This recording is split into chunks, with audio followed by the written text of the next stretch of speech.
Hello, Cowboy Jim. This morning, I've been kind of struggling with a memory of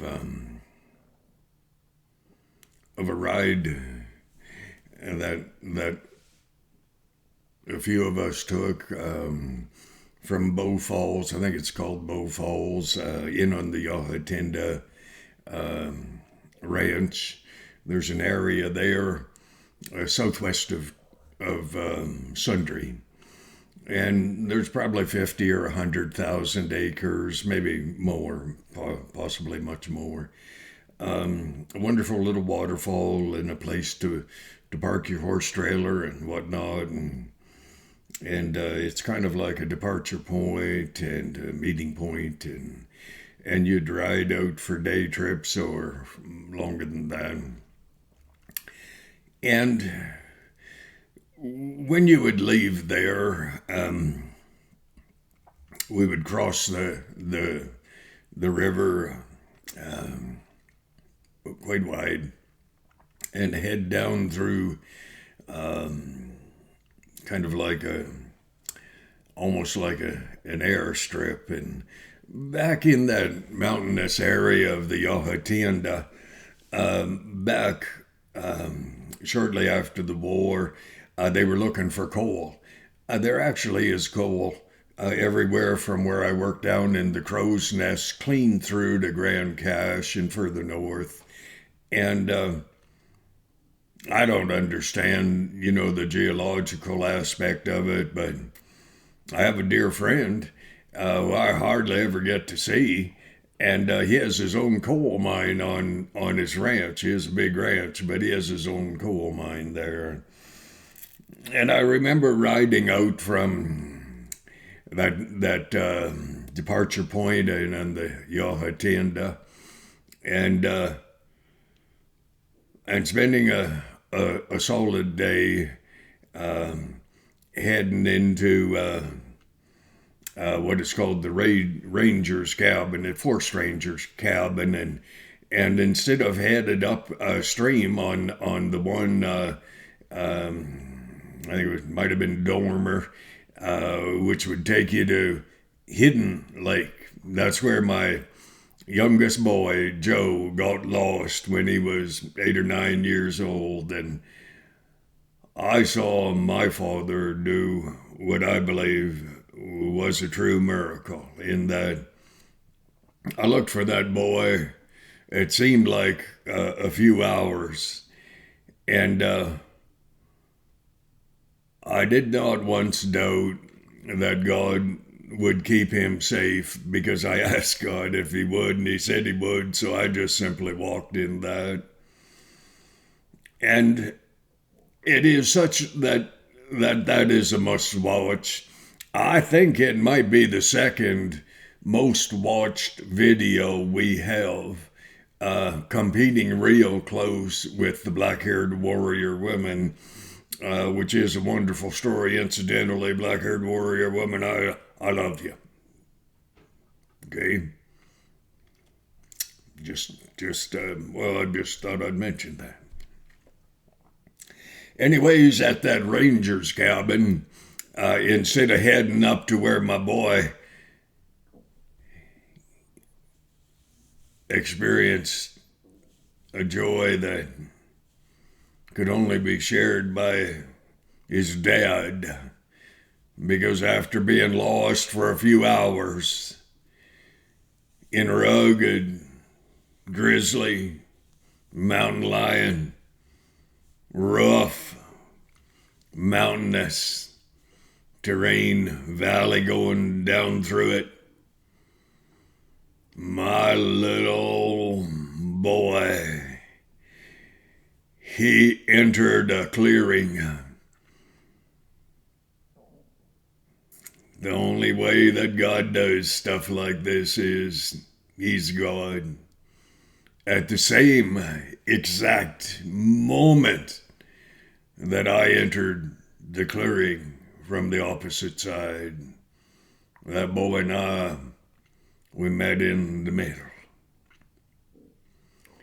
Back there at the ranger's cabin, you head up stream. I don't even know what that little stream's called, but you head up looking at the ranger's cabin's front door. You head upstream, and you go quite a while. And there's one point where you're up kind of high, not real high, higher than I'd like to fall. And you look across and you see a cave in the side of a sand hill, kind of. Always wondered what was in that cave. I never did go to find out, I'm telling you. There's some things out there in the mountains you don't want to know. Like how big a bear is resting just in, or mountain lion, whatever. And I remember riding Jerry. He was my second favorite horse. The most favorite horse in the world I've ever had was Brown Boy. Well, he was killed. I thought that's real mean. And I rode Jerry up to the top of Ice Lake. And at the top of Ice Lake, you could sit on your horse and you could look what seemed like 50 miles north and south, and all you were looking at were mountain peaks, and they weren't higher than where you were. We were that high. And there was a bowl at the top of this one particular mountain. People don't realize the mathematics of it, but that had to have been a volcanic, a mountainous thing, and the top was blowing off. And because that bowl is so big, and over the years it filled with the clearest, most blue, baby blue almost, just aqua blue. That's the right word. That's the right word. But when you would sit up there on your horse, I'm telling you, there is something about nature. There is something about God that you can only experience on the back of a horse. And that is the awe-inspiring, minimalizing who you are. First time I drove from Wasaga Beach out here to Alberta, and I stopped at the beginning of, well, through part of the foothills, but right at the base of the mountains, and I just kind of sat there in awe and looked at God's creation. There's a scripture, it says, all nature cries out as to the very existence of God. And it does. Nature does. Quite often, well, you only do this until you meet a mountain lion or a black bear that wants to kill you, or a grizzly. But quite often we think of ourselves as being at the top of the food chain. We're not. Don't let anyone kid you. We are not significant beyond what God has allowed us to be. There is a strength in humility that will take you further than arrogance will ever take you. I've always been fairly confident, not in my own ability to do, but in God's ability to do through me that which I couldn't do on my own. You have watched any of my videos, then God has orchestrated, you will know that I'm not afraid of much, not intimidated by much. But I am intimidated. I am intimidated when sitting on a horse and looking at what God has created, and in awe and in wonderment, just studying the beauty of nature. Awe-inspiring, truly. I have been privileged in my life in so many ways of having the honor to have been protected by God, but led through my own lack of fear. I have to tell you something just before we go too far, because I'm not going to let on that that I'm not intimidated, that I don't fear just a little bit. I didn't know that I did this. I didn't know. I was not aware. And I met a man in the registry here in Fort Mac, big man, strong man, bodybuilder. And he and I talked for a few minutes, and I'm looking at his arms, and they're 3 times larger than mine. And I said, I know a woman whose arms I'm sure are bigger than yours. And he looked at me and he said, she must scare you. I said, no, but I was not aware until I pondered this later. And that young man God used to get my attention. Because in my videos here, you'll see the one about the mountain lion. I watched that mountain lion run toward my cousin and I. We were just sitting at a fence post. And I mean, it ran. It was in a crouch as it ran. It was kind of interesting to watch. And it came hard from about 150 foot away. And I thought, that big kitten's going to plant its feet. And I thought, dear God, I hope it does. And doesn't just run straight into us. And it did plant its feet, and I put an arrow in its chest, and it went off in a different direction. But that big man, I'd like to run into him again. I'd like to thank him, because he pointed out to me a little bit of a character flaw that I have. And he pointed out that woman, that black-haired warrior woman whom I love, in actual fact, does intimidate me, because I've never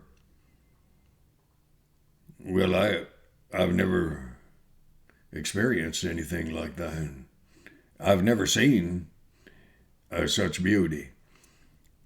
I have sat on my horse at the top of the mountain, and I have looked at what we call nature, but what I know is God's handiwork. And I am in awe. But I have looked at that black-haired warrior woman, and I have been in awe of what God built. And both intimidate me, both make me feel a little bit small, and I don't know how I'm ever going to get worked around. I know how I did it with with the mountain, but I don't know how I'm going to do it with the lady, but I'm sure God will see me through. So, in your life, have you seen the Rockies? Have you seen the mountains? I've seen the ocean on the West Coast, not on the East Coast, Florida, Gulf of Mexico, Ireland, looking across at Scotland. What is it in your life that makes you feel small? I hope it's not things that you're ashamed of. I know a little bit about that. Don't like that about where I've been, what I've done. Not always the best. I asked God to forgive me. He did. He forgot. I tried diligently to forget. It's hard. But what do you remember about those times in your life when you were looking at something that was so far beyond your ability to encompass, I say contain,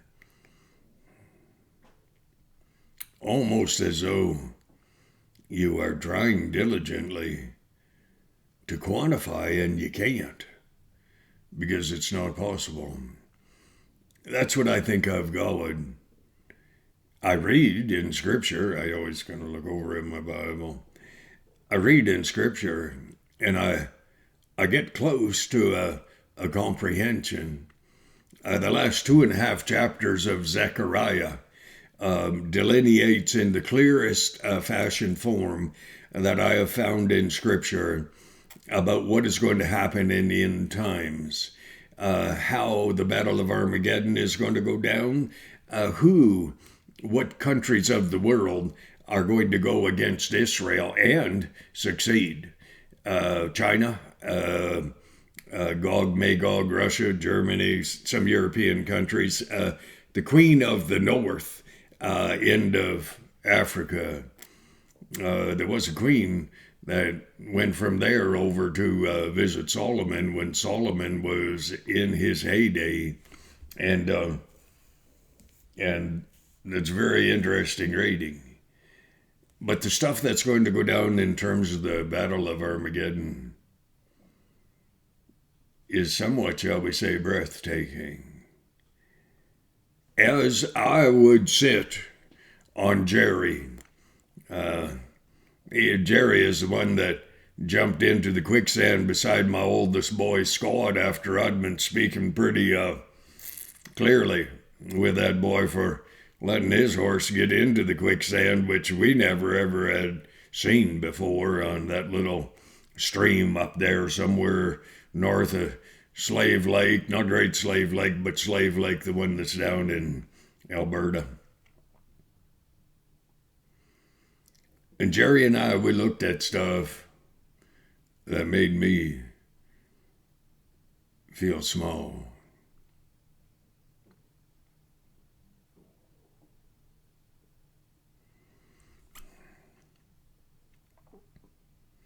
I think sometimes it's good to feel small, smaller, not insignificant, but oh my, not significant.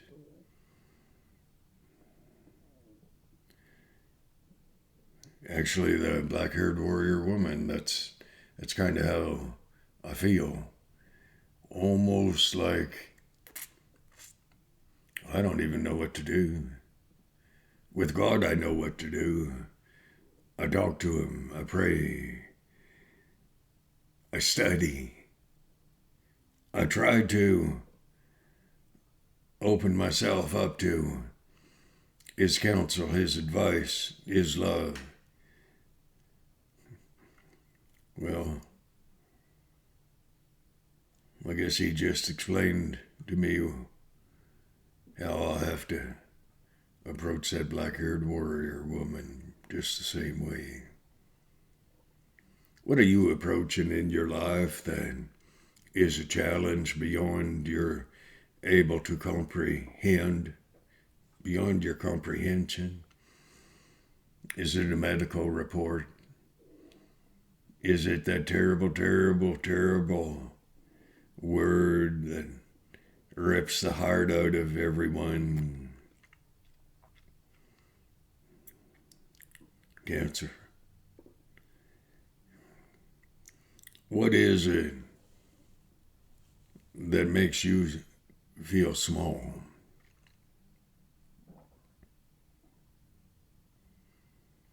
What is it in your life that is bigger than life itself? I only know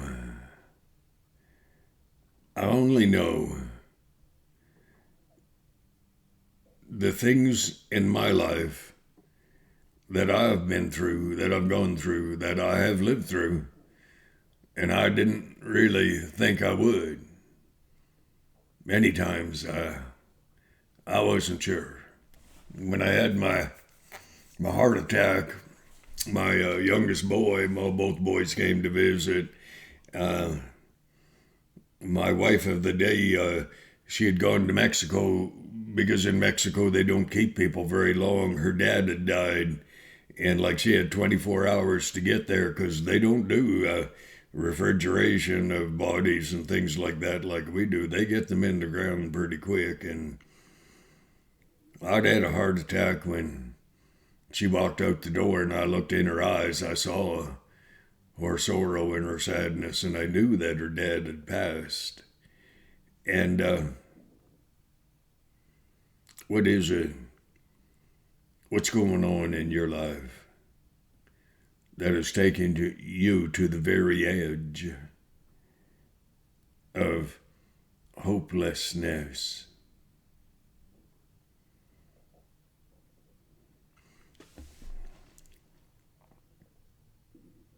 I'm not going to run my mouth about my life.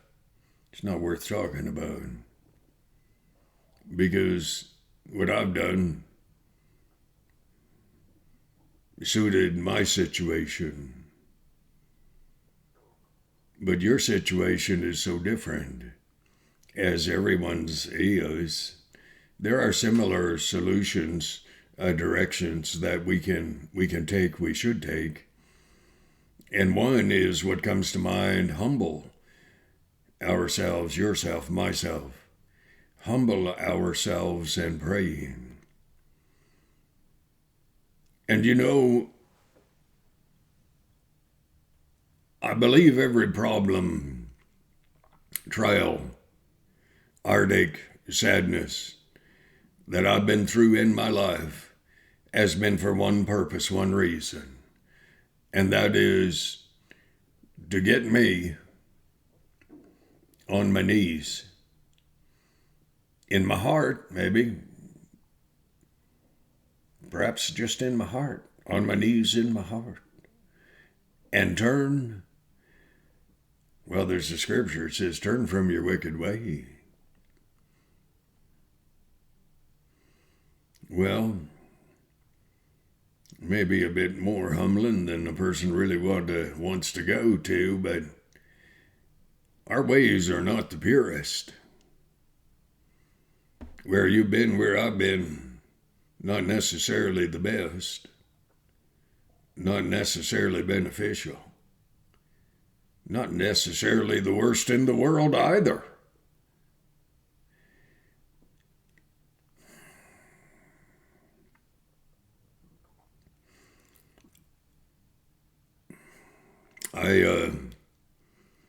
I listened attentively to my father. In a situation like this, I anticipate his direction. I spent 5-6 years trying to save my ranch. It's actually not my ranch, it's our ranch, ex-wife and mine. And that meant a degree of sacrificial living on my part. That meant a wonderful opportunity and privilege of losing weight. It's been a good experience. I'm not struggling with it anymore because it's kind of like that main word, cancer. Main word. You can only do what you can do. Thereafter, you have to trust God. And so that's where I'm at with my ranch, our ranch. I tried to buy it. She wouldn't sell it to me. I don't understand people. I have no idea. I was headed from North Fork. I went from North Fork, living in a tent, down to working in Sundre, traveling back and forth from North Fork out in the bush to Sundre, and then I had an opportunity to take a job, same company but a different division, south of Brooks somewhere, didn't know where. Said there was only one road going south out of Brooks, and said just drive down there, get on it, head south, you'll find where the laydown was for the equipment. I pulled into Brooks. I had enough fuel to last for a while. My old Dodge run pretty cheap. I had $4. That's it. 3 days out from payday. I don't generally allow myself to mismanage money quite that badly. I want you to know I was paying $5,500 a month, $4,000 for my mortgage, and $1,500 for utilities, so that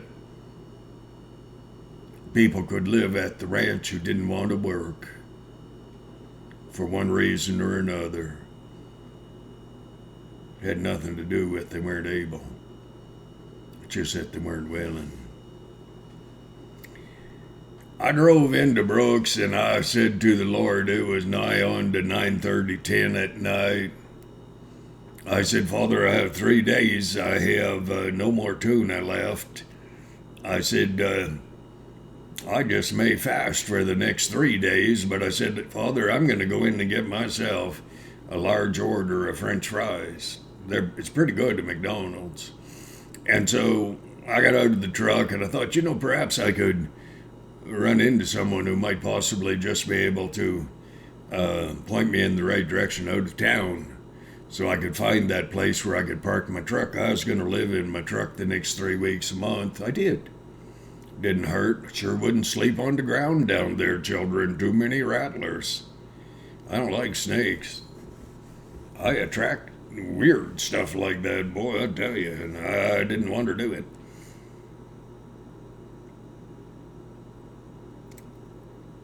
I walked in and there was an old man. I kind of gravitate toward old men because I just do not have the privilege of feeling young, and he sure looked older than I. And so I kind of nodded at him, and he is about 6-8 foot away. It wasn't because of COVID. This was about 4 years ago. And he nodded at me. He said, well, we're related. I looked at him, and he didn't look as bad as I do. I don't spend much time in front of the mirror. Because when I look at myself, I look into my eyes. When I looked into that warrior woman, I didn't look at her beauty. I should have. I couldn't believe. Later, I couldn't believe I didn't.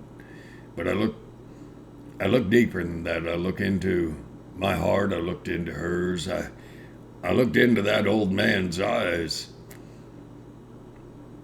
I said, sir? He said, the Garden of Eden. I said, "Yes, sir." "Yes, sir."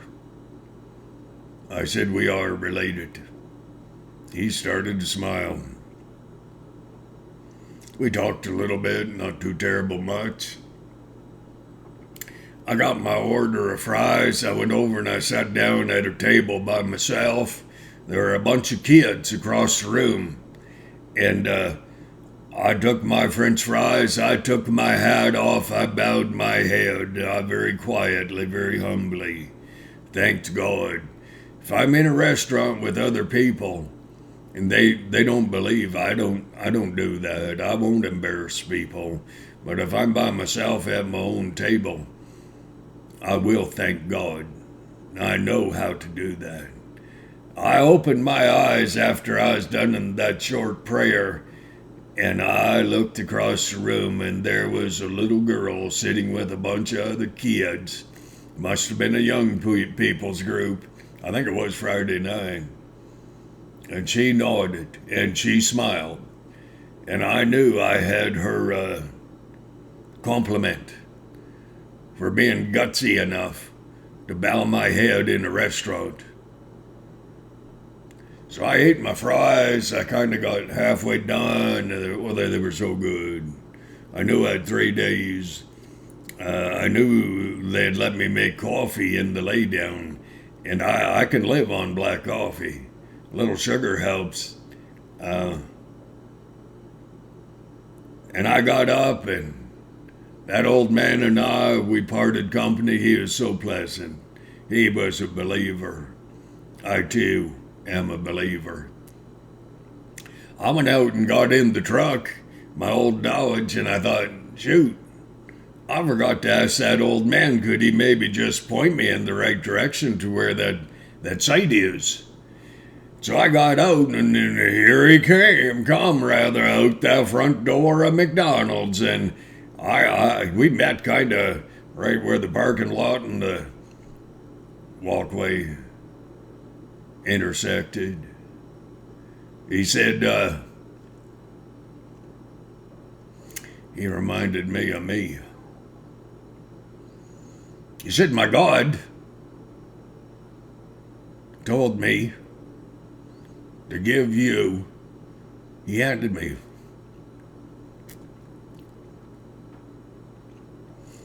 $40. Children, I didn't have to fast next 3 days to a payday. That old man heard God. My God. He heard me. I didn't ask him to give me money. I didn't ask him anything. I thanked him for loving me. The same as I did when I felt so small on my horse. Old Jerry, not Brown Boy. I miss Brown Boy.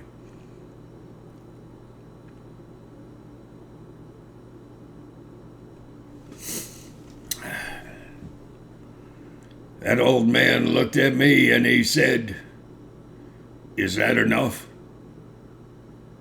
I said, sir, you gotta be kidding. He said, you tell me. If you need more, you let me know. I said, that's plenty. And it was. I want you to know something.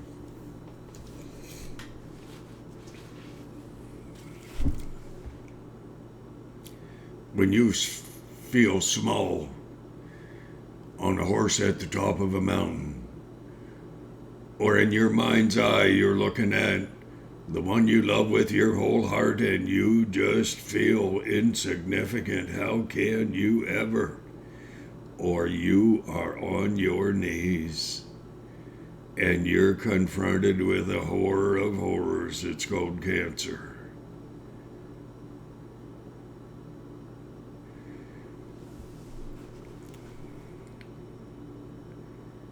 There's a thing that comes to mind Look up, your redemption draweth nigh. That redemption is not in your control. It's not under your authority. It's in God's hand. It is God who rules the world. The world doesn't know it's being ruled. Satan doesn't know. Oh, but I think he does. I think he does.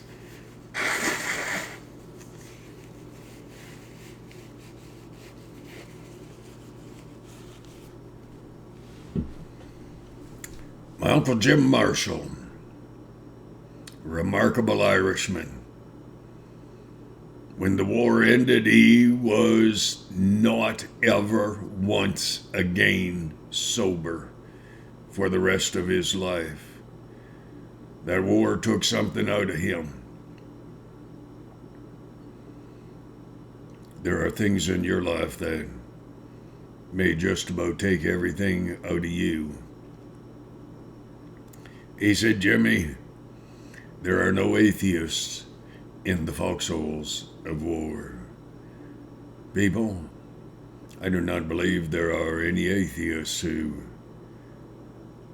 are confronted with cancer that remain atheists. I could be wrong. I don't need to be right. The problems that you run into and I run into, they are there for a purpose, twofold. One, to test your mettle. Who and what are you? What do you believe? In whom have you placed your trust? The other is almost like a challenge from God. What do you believe? In whom do you believe? I'm going to take that from the black-haired warrior woman whom I love, clean back up on the top of that mountain that I know had the roof, the whole top of it blowing off in a volcanic happening at some point in history to make such a bowl. I actually wondered what it'd be like to dive down there and see if you could pick any diamonds up near the core of it. I wouldn't be surprised. Truly. But your heart has been broken, is broken. Your life is threatened. Your life may be shorter than you would hope. I may have to live the rest of my life alone instead of waking up beside that black-haired warrior woman every morning for the rest of my life. Life does not turn out the way we want it all the time. Your life, well, may not be turning out the way you want it at this point in time.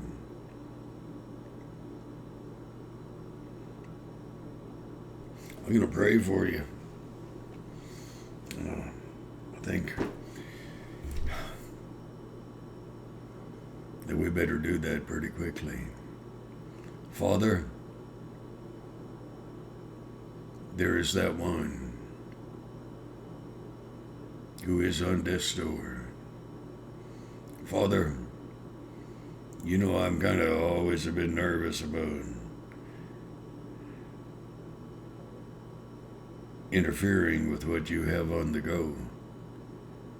But Father, I am asking in the name of Jesus Christ of Nazareth that you would heal that one and more than one who is confronted with cancer.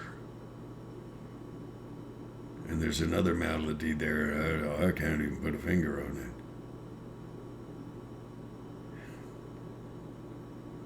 it. I speak healing into the people who are listening, into their heart, their soul, their spirit. I think of when my older boy Scott experienced that miracle. Broken neck, crushed skull. And God, all I could do, any of us could do, was pray. And I said, God, I speak healing into my son's heart, soul, and spirit. He survived. I pray you survive. I pray that what Satan meant to rob, steal, and destroy your joy, that you, through the Holy Spirit, will take that horror and take it to God and lay it at the foot of the cross and say, Father, I can't bear this anymore. Not only I don't want to, I can't. It's like the night I had my heart attack when my last wife, ex-wife, when her dad died. You know, and about 1:30 in the morning, my heart was hurting so hard, so bad. Angina in the left arm, pain beyond imagination. And I said, God, you either have to kill me or you have to take the pain away. A minute and a half later, pain was gone. Children, I don't have the answers for you. I don't know you. I don't even know what you're going through. But I know one who does. His name is God. And he loves you so much that he had his son to suffer, bleed, and die on the cross to take your sins.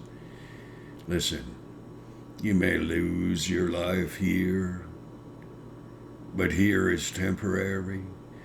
We have read in Scripture that life is but a vapor.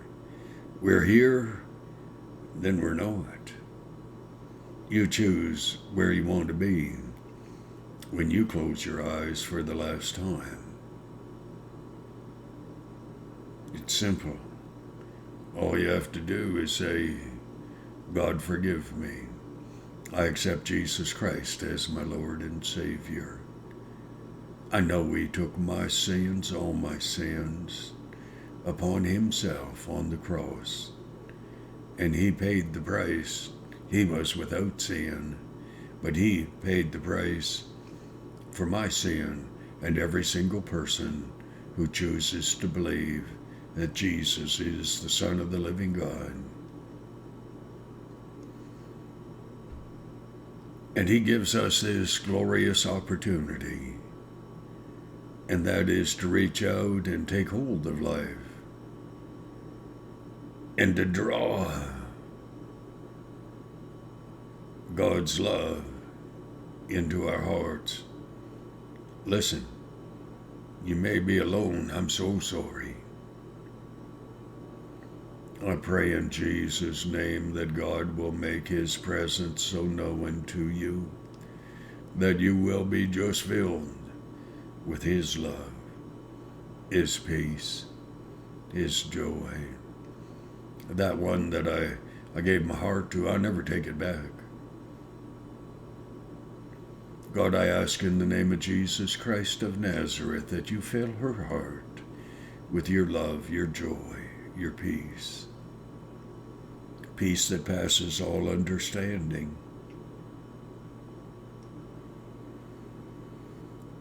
It is hard, children, it is hard to seemingly be walking alone, but you're not alone. I've been alone. I'm not alone. That sounds crazy. God's always been with me. I'll walk out and I'll sit down on the chair out there and my father will say, you still love her? I just say with my whole heart. Have you been in the place? Are you in the place where you love God enough? Do you love God more than the pain and the hurt you're going through? I am not a smart man. I'm not stupid. I have a big heart.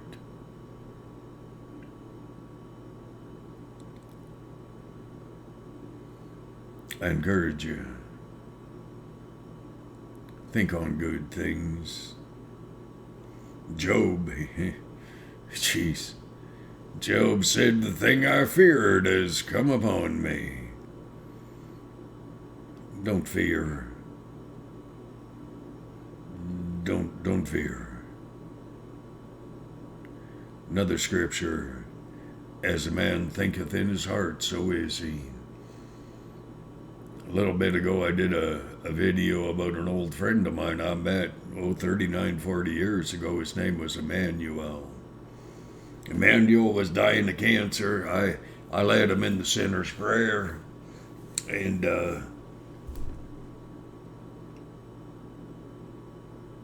Emmanuel did everything within his power to deny the existence of the cancer that was eating him from the inside out.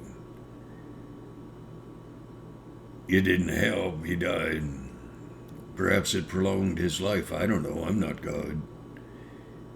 I know this. I know the one who is God. And I know he loves you. And I mean he loves you. What are you going to do with this Jesus who loved you so much? 3:16, for God so loved the world that he gave his only begotten Son, that whosoever believeth in him should not perish, but have everlasting life. Little one, you might be on your way out. It is important for you to know where you're going. If you haven't said this prayer, God forgive me, I accept Jesus Christ and what he has done on the cross, in that he took my place. I am sorry. Help me to be what you want me to be.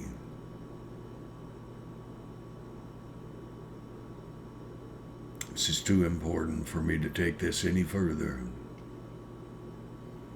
So my mission, all that stuff, I'm laying that at the foot of the cross.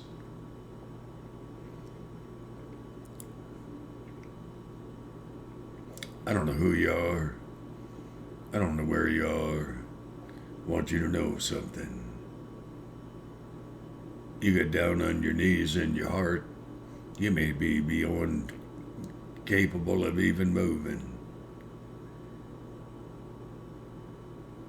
In my heart, I kind of half picture myself on my knees beside you, with my arm around your shoulder, saying, listen, look to God. God loves you. He does. He does love you. You may seem alone. You're not. You're not. I told Emmanuel, he was down to about 80 pounds. He is unconscious in a coma. I said, Emmanuel, either God's going to heal you. I didn't think there was any hope that it was going to happen. And it didn't happen, and it wasn't my fault for thinking it.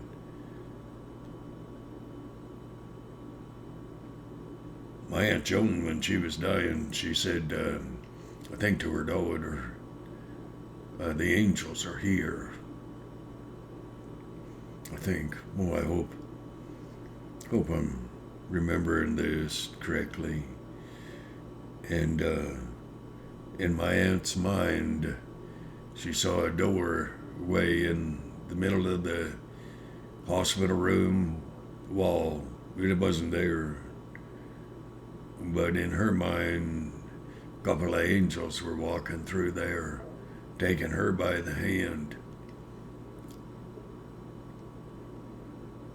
Tell you this, my God loves you. He has angels, ministering angels. They fulfill his work. They love you.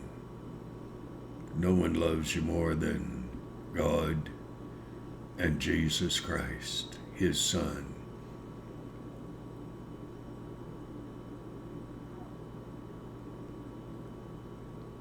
God bless you. God bless you. God, my God, do a healing from the inside out. If that's physical, then let it be so. If it's spiritual, then let it be so. No one should die alone. Not right. So you go to be with the Lord. Don't you do it alone. You do it with your mind's eye, your hand reaching out to God. He's the one that can fill that hand. He may be the only one in this world who knows you so well that he can reach down and touch your heart.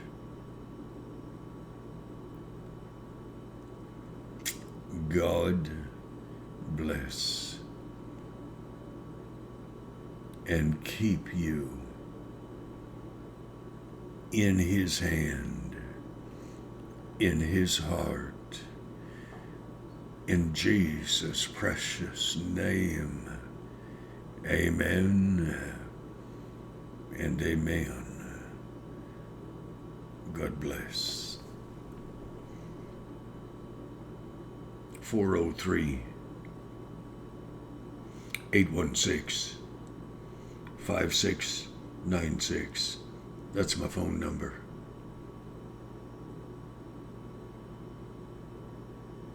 If you're that one who is dying, you call me. If I'm not at work, I'll pick her up. You leave a message. God bless you. God bless you.